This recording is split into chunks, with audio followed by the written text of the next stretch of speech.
You're listening to Stimulus Tech Talk, a conversation-based podcast created by Stimulus Technologies that covers a range of topics related to business and technology.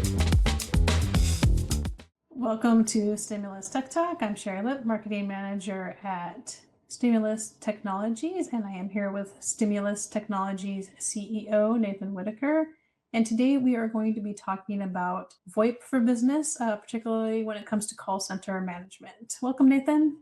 Thanks, Sherry, and welcome everybody to Stimulus Tech Talk. Appreciate you joining us today. So why is this an important topic for businesses, talking about call center management, and what kind of businesses use this?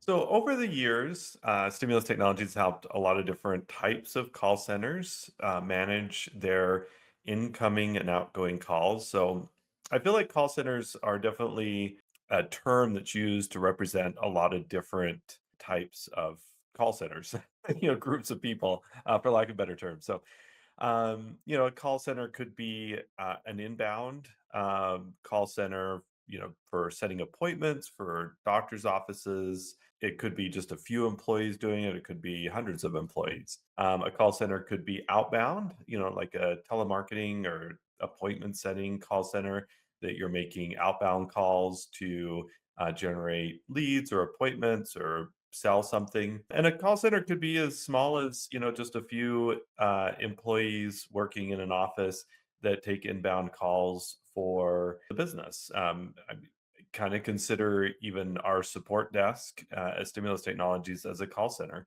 So, we have people that are answering phones and entering tickets for clients. And so that could be considered also a call center. So it doesn't have to be, hundreds of people sitting in a room making and taking calls. It could be just a few employees and even remote employees that are working from home that are considered a call center. Yeah, I think the first thing that comes to mind when you think of call center is the tiny cubicle with somebody trying to sell you insurance or something. But we're just Yeah. talking about anytime you have to make inbound, outbound calls on a regular basis, like you said, taking tickets and stuff like that. They vary in size, and all businesses have, or most businesses have some type of call center. It could be just going to the owner's cell phone, but we're not talking about that small. I think we're talking about a little bit more than an owner taking calls coming in. It's usually a few employees that are responsible for handling either the inbound or outbound communications of the company. So, what are some signs that a business's phone setup is just not working out for them? I think one of the warning signs you'd be looking for is if clients are saying that they can't get a hold of anybody, that they're getting busy signals. Believe it or not, that happens, or voicemails. If maybe your employees are saying, they're not getting the calls that they think they should. They're getting complaints. You could also be experiencing long hold times when calling the company. So if it's taking more than a few rings to get a hold of somebody, that's definitely a loss of business. So you want to make sure that you have quick pickup and quick response time. So, anything that takes away from a customer being able to get a hold of a staff member of the company that, customer wants to do business with you, they need to get a hold of somebody, and they're calling for a reason. And if they can't get a hold of somebody, they might as well just move on to another company that can service them at that moment.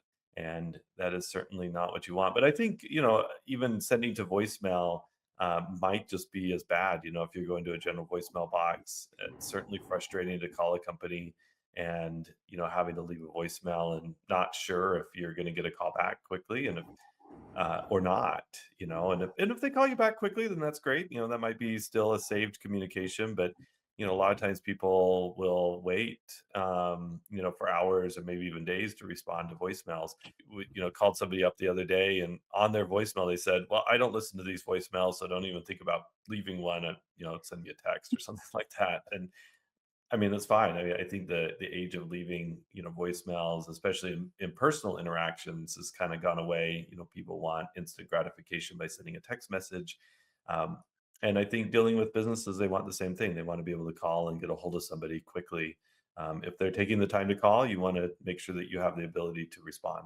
Yeah, I had like a home emergency, and the contractor asked like, "How do we choose them?" And I was like, "Well, you answered the phone," and none of the other places did.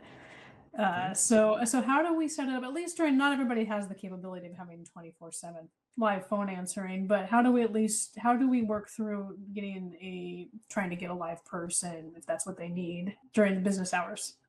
Yeah, it's an issue. The businesses vary in size. They vary in maybe different companies have seasonality to them. We're based here in Las Vegas, and if you're an HVAC company, for example, your busy time is June, July, and August, and the rest of the year it's a little bit less. But when the air conditioners first turn on in May or June, and they often break, and that's when you get busy. So making that decision on which company to call is going to be based off of getting a hold of somebody. But do you want 20 people sitting around all year long, that in December air conditioning is not that important, so you don't need 20 people sitting there waiting for the call. How do you balance that out? So some of the things you could do is some complex rules to route the traffic. You might be able to route it to an answering service or a third party that can help in those busy times. Interesting thing today is you can do maybe some complex routing to get it to an AI agent if your team's not available. So you can save maybe the time for complex questions or complex issues to route to the live agent, the live person, and have the automated agents do the work that are simpler. So really, it's about setting up smart call flows that work for your business and testing those out and see what makes sense. And the object is to get a hold of somebody that can take and have a conversation with the customer as quickly as possible, so you can take action on it quickly, and seeing the success potentially of using some automation too. But you have to give it some thought. We recently here at Stimulus have been working on rerouting some of our call logic. We have team members all over the country and work different times, and we want to make sure that when you call up, you get the right person that can help, and it happens quickly. You're not waiting on hold, and the response time is fast, and that's the end goal of any of these call routings. How do you work with the company on setting up those flows so somebody isn't, bouncing around to a whole bunch of different places or sitting on hold for a long time? So a lot of times we'll chart it out with the client. We'll sit down and say, okay, what's the end goal? Who can answer these calls? And then we'll draw up a diagram and say, okay, we'll have the inbound call for this phone number go and ring these three agents for 10 seconds. And if none of them pick up, then we'll ring these seven people. And if they don't pick up, we'll go to an AI agent or something like that. And so we'll sit down and actually graph it out to make sure that that call flow works well. And a lot of times when we do that, the business owner will have some epiphanies or better understanding of where their calls are going, and maybe have to make some staffing changes inside the organization to make sure that they're getting the right response, especially in those peak season times. Make some better decisions to be able to handle the calls.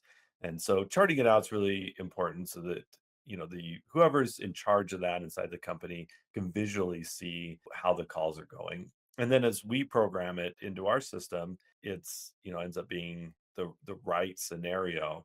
And then there's always questions about time of day and vacations. We're in the midst of the holiday season right now as we're recording this. You'll probably hear this after the new year, but time of day routing and especially time off routing is really essential too, to make sure that you have that well defined and it's understood logically, and it's updated because holidays change year to year. Christmas Day, New Year's Day fall on different days every year. It's the same date but different days, and sometimes it moves to even a different date because of weekends. So it's certainly something that we have to manage and visually design too for our clients. Is that something you can plug in, or does that have to be manually done during the holidays where you change the routing? Sometimes it has to be manually done depending on the complexity. So it's pretty easy. Stimulus is VoIP system. Even our clients can go in there to a portal and do it. Most VoIP systems now are like that scenario, but it is a reminder. As you're listening to this at the beginning of the year, I recommend talking to whoever's in charge of it, whether you use an outside company or you manage it internally. They just set it for the year now. Most companies at the beginning of the calendar year know when their holidays are. Just make that part of your annual process of contacting your phone provider and making sure that those holidays are set up properly and you have the routing that you want around those times. And we talked about the getting the busy signal. If business owners are worried about their phones getting overloaded, how do we help set up the right amount of agents, and that can that be changed or scaled as businesses change? So that's pretty easy. The nice thing about VoIP now is that adding agents, it can happen. Whether PBX is most VoIP systems have the ability to do this. Also, not just stimuluses, but you could do agents that are PC based or on the computer. So you could have soft phones, so you don't have to have a desk phone.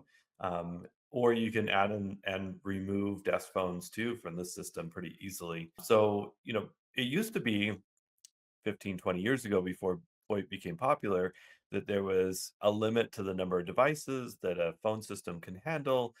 Most of the devices had to be in the office, hardwired into the phone system. All that's out the window with VoIP now. You can add agents all over the world. You could have agents running in the Philippines or India or wherever you want, or nearshored Latin America, or anywhere in the US. And that's the nice thing is you can have it, just as long as they have an internet connection and a microphone and headset, they could be anywhere.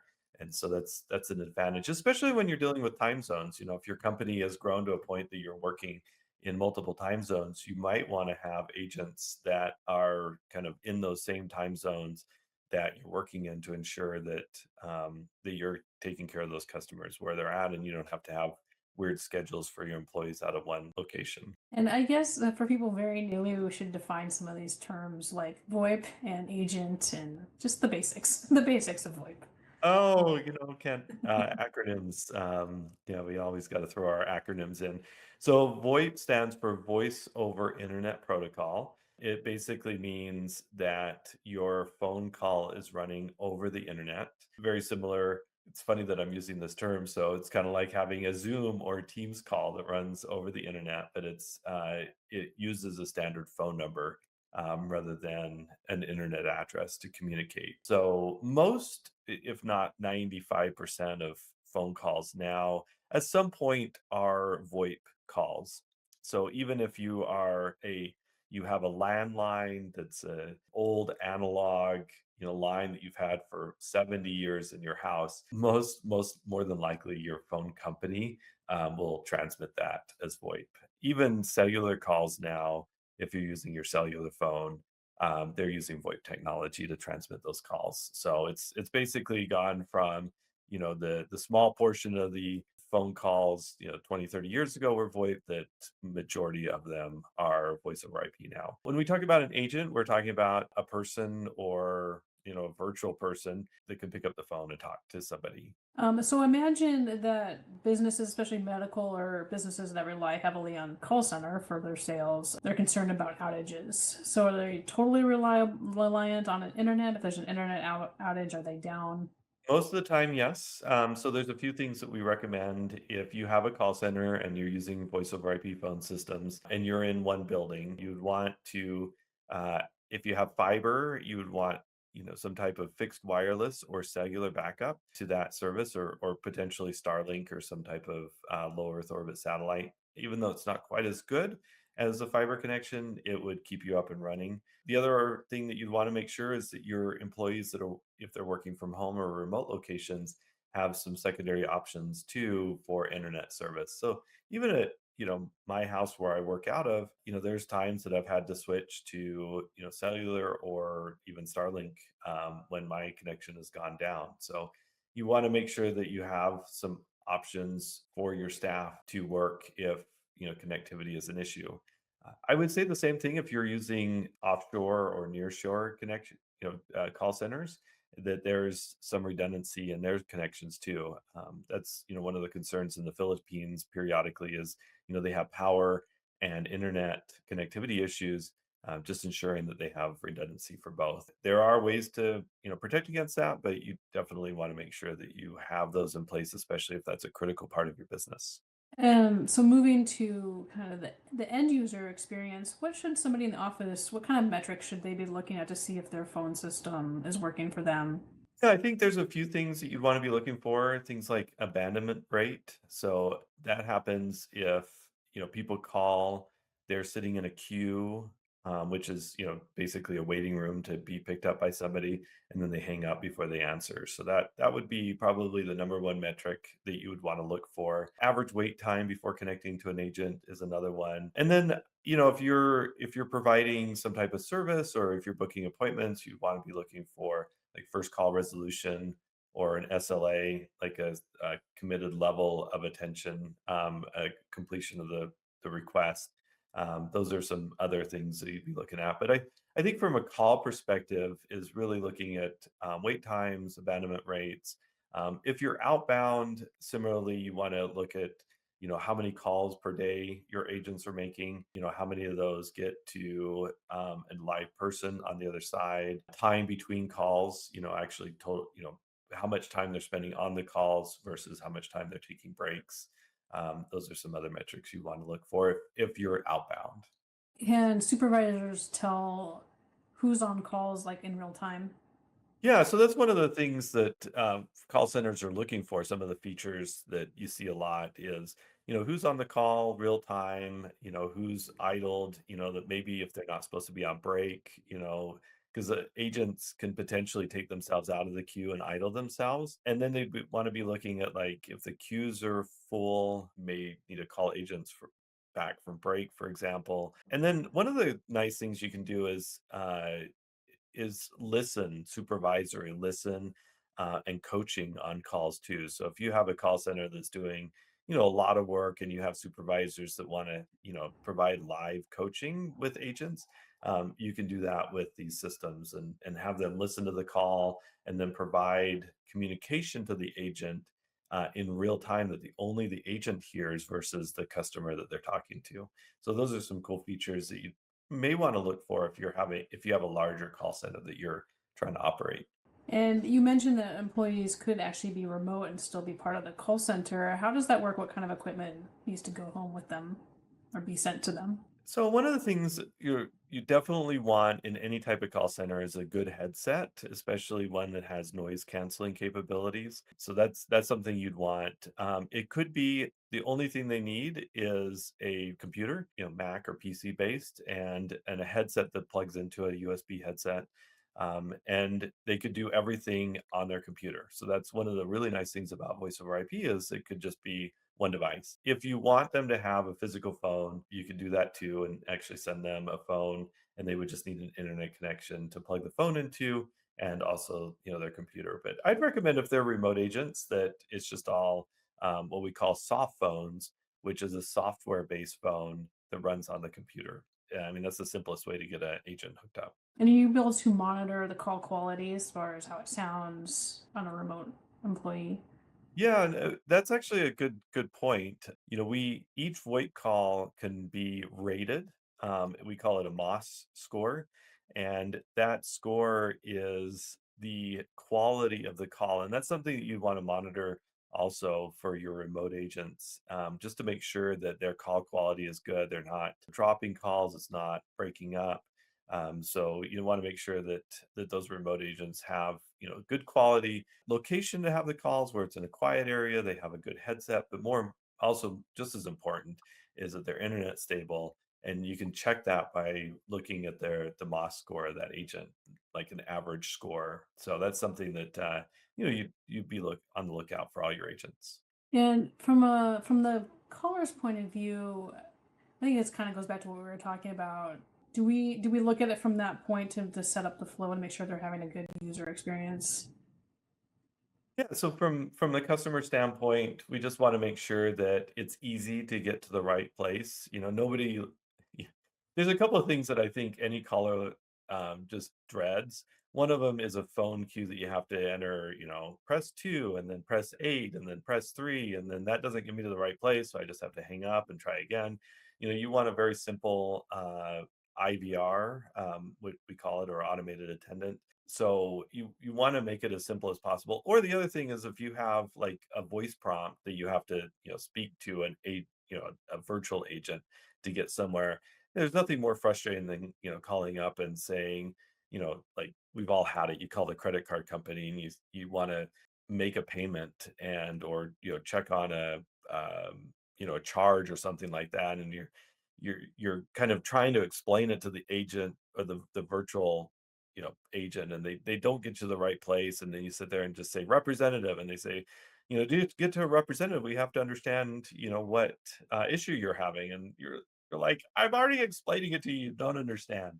You just want to make it as easy for customers as possible to get to the right place as quickly as possible. Don't frustrate.